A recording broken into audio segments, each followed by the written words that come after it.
Ya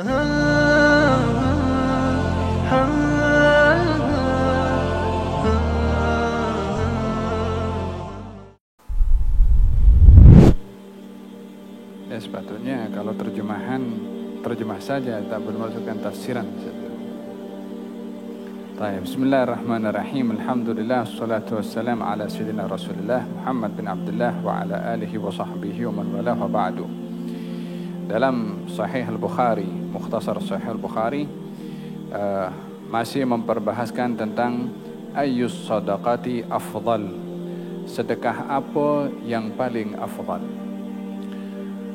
Secara umumnya bersedekah dianjurkan dan digalakkan, baik itu di dalam Al-Quranul Karim, jangan juga di dalam hadis Nabi Muhammad sallallahu alaihi wa ala alihi wa sahbihi wasallam, man dzal ladzi yuqridu Allah qardan hasanan fayudha'ifahu lahu ad'afan katsira wallahu yaqbidu wa yabsutu.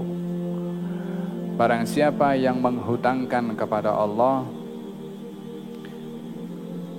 dengan hutangan yang baik, maka Allah akan memberikan pulangan kepada hutang itu dengan berlipat kali ganda.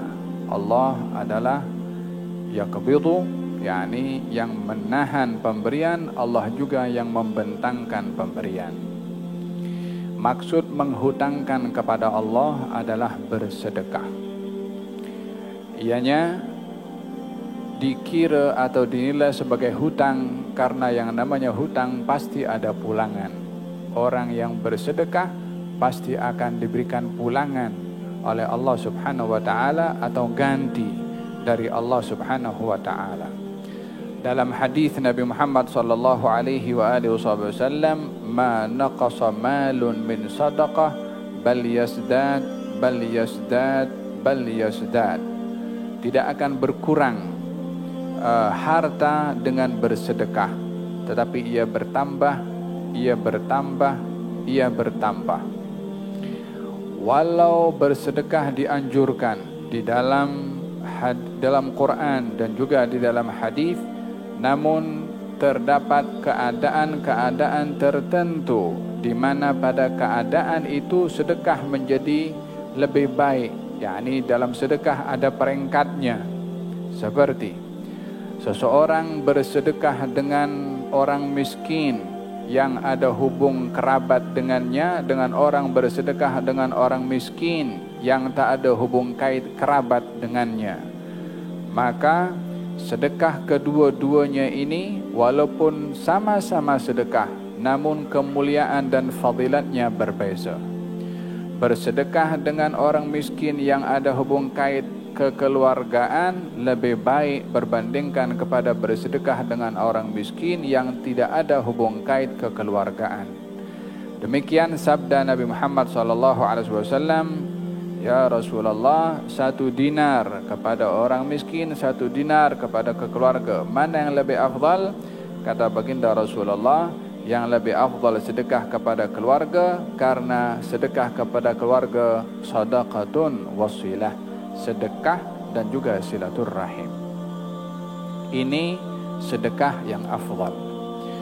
Kemudian di antara sedekah yang afdal adalah bersedekah dalam keadaan kita sehat, bersedekah dalam keadaan kita senang dan suka kepada harta, bersedekah saat kita dicabar dengan sifat kedekut, maka keadaan itu lebih baik berbandingkan kita bersedekah sementara kita berada dalam keadaan sakit dan sakitnya sakit tenat, atau bersedekah dalam keadaan kita terlepas peluang untuk bersedekah sehingga tak jumpa siapa yang akan menerima sedekah, atau bersedekah dalam keadaan kita tak tercabar dengan sifat kedekut, maka orang yang bersedekah dalam keadaan sehat, dalam keadaan mampu, dalam keadaan dicabar dengan sifat kedekut, lebih baik berbandingkan kepada orang yang sedang sakit, kemudian aku nak sedekah kepada fulan, aku nak sedekah kepada fulan, nak wakafkan kepada fulan, sementara ajal sudah menghampirinya. Walaupun sama-sama sedekah, namun yang bersedekah di masa sehat lebih baik daripada orang yang bersedekah sementara berada dalam keadaan sakit tenat. Di antara sedekah yang paling afdal adalah sedekah orang yang tidak menunda dalam memberi sedekah. Yakni antara dia mampu bersedekah esok dengan bersedekah hari ini, yang paling afdal adalah hari ini. Disebabkan oleh karena esok kalau bersedekah mungkin tak jumpa orang yang akan terima sedekah, atau esok dah berubah keputusan. Hari ini nak bersedekah, esok bertukar, tak jadi sedekah.